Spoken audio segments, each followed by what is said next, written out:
अस्सलामु अलैकुम वरहमतुल्लाहि वबरकातुहू। अल्हम्दुलिल्लाह कफ़ा व सलामुन अला इबादिही अल्लज़ीना इस्तफ़ा, अम्मा बाद। मोहतरम नाज़रीन किराम, आज से दूसरा पारा शुरू हो रहा है और दूसरे पारे के अंदर पहला रुकू है और पहले रुकू के अंदर 6 आयतें हैं। आयत नंबर 142 से आयत नंबर 147 तक, 142 से 147 तक। औज़ुबिल्लाहि मिनश्शैतानिर्रजीम, बिस्मिल्लाहिर्रहमानिर्रहीम। सयक़ूलुस्सुफ़हाउ मिनन्नासि मा वल्लाहुम अन क़िबलतिहिमुल्लती कानू अलैहा क़ुल लिल्लाहिल मशरिक़ु वल मग़रिब यहदी मन यशाअु इला सिरातिम मुस्तक़ीम। अनक़रीब बेवकूफ़ नादान लोग कहेंगे कि जिस क़िबले पर ये मुसलमान थे उससे उन्हें किस चीज़ ने फेर दिया है।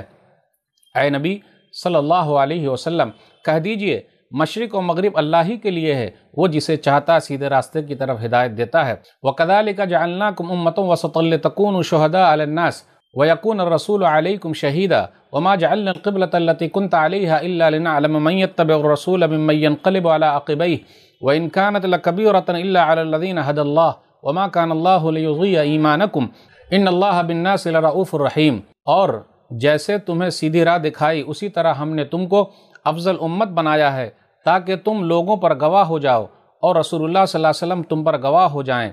और आए नबी सल्लल्लाहु अलैहि वसल्लम, जिस क़िबले पर आप पहले थे उसे तो हमने सिर्फ ये जानने के लिए मुक़र्रर किया था कि कौन रसूल की पैरवी करता है और कौन अपनी एड़ियों के बल फिर जाता है। और बेशक ये क़िबला की तब्दीली काफिरों पर बड़ी भारी बात है, मगर जिन्हें अल्लाह ने हिदायत दी उन पर नहीं। और अल्लाह ऐसा नहीं कि तुम्हारा ईमान यानी नमाज ज़ाय कर दे, बेशक अल्लाह लोगों पर बड़ा शफ़ीक निहायत मेहरबान है। क़द नरा तक़ल्लुब वजहिका फ़िस्समा फ़लनुवल्लियन्नका क़िबलतन तरज़ाहा फ़वल्लि वजहक शत्रल मस्जिदिल हराम व हैथुमा कुन्तुम फ़वल्लू वजूहकुम शत्रह व इन्नल्लज़ीना ऊतुल किताब लयअलमूना अन्नहुल हक़्क़ु मिन रब्बिहिम वमल्लाहु बिग़ाफ़िलिन अम्मा यअमलून।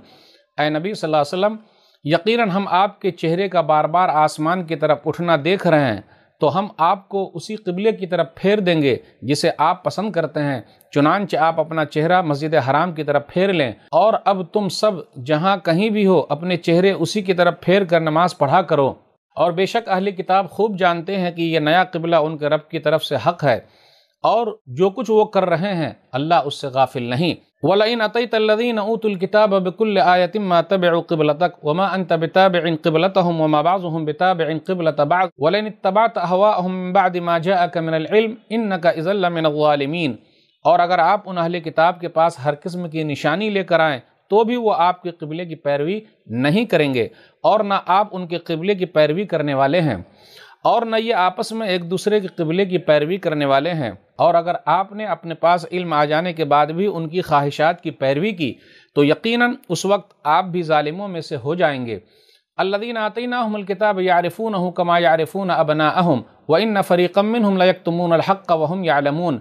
जिन लोगों को हमने किताब दी है वो उस रसूल को ऐसे पहचानते हैं जैसे अपने बेटों को पहचानते हैं, और बेशक उनमें से एक फ़रीक़ जानते बूझते हक़ को छुपाता है।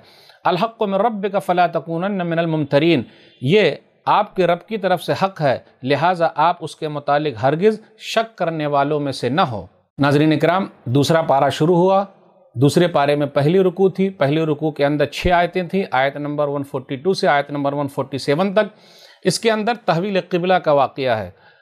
नबी सल्लल्लाहु अलैहि वसल्लम 16 या 17 महीने तक बैतुल मक़दिस की तरफ रुक करके नमाज़ पढ़ते थे, लेकिन आप चाहते थे कि क़िबला जो है वही बैतुल्लाह हो जाए और बार बार आप अपनी नज़रों को आसमान की तरफ उठाते थे। फिर उसके बाद अल्लाह ताला ने यह हुक्म दे दिया, लेकिन बेवकूफ़ लोग कहेंगे, नादान लोग कहेंगे कि अरे क्यों पहले बैतुल मक़दिस की तरफ और अब बैतुल्लाह की तरफ रुक करके नमाज़ पढ़ रहे हैं। तो नबी सल्लल्लाहु अलैहि वसल्लम से कहा जाता है अल्लाह जिसे चाहता है सीधा रास्ता दिखाता है। अब उसके बाद आयत नंबर 143 के अंदर है कि ये उम्मत वसत है। आप गौर करें, सूरह बकरा सूरह नंबर 2 के अंदर टोटल 286 आयतें हैं और अल्लाह ताला ने बीच वाली आयत को, उम्मत वसत वाली आयत को भी बीच में जिक्र किया है, यानी 143 143, तो उसका डबल क्या हो जाएगा 286। तो बीच वाली उम्मत है, एतदाल वाली उम्मत है, और न इफ़रात है न तफरीत है, यानी इसके अंदर न बहुत ज़्यादा जोश में आना है, होश खो देना है, और न हर चीज़ को छोड़ देना है। बीच वाली उम्मत है, हर काम को आराम से करना है, धीरे धीरे करना है। फिर आगे ये कहा गया कि तुम लोग लोगों पर गवाह हो और रसूल तुम्हारे ऊपर गवाह हैं। पिछली उम्मतें जो गुजरी है हम लोग तो उन लोगों को देखा नहीं है, तो कैसे हम लोग गवाही देंगे। اس لیے گواہی دیں گے کہ قرآن کریم کے اندر ان کے بارے میں لکھا ہوا ہے، تو اللہ کی طرف سے جو چیز لکھی ہوئی ہے وہ پکی ہے، رسول اللہ صلی اللہ علیہ وسلم نے جو چیز بتائی ہے وہ چیز پکی ہے۔ اب اس کے بعد آگے یہ بیان کیا جا رہا کہ تحویل قبلہ کا مقصد کیا ہے، لنعلم من یتبع الرسول ممن ینقلب علی عقبیہ، کہ کون رسول کی بات مانتا ہے اور کون پیٹھ پھیر کے پیچھے چلا جاتا ہے۔ تو اللہ تعالیٰ نے جو حکم دیا اس پر عمل کرنا ہے۔ تو عصر کی نماز کے وقت تحویل قبلہ کا واقعہ پیش آیا اور نبی صلی اللہ علیہ وسلم عصر کی نماز میں بیت المقدس سے بیت اللہ کی طرف رخ کر لیے۔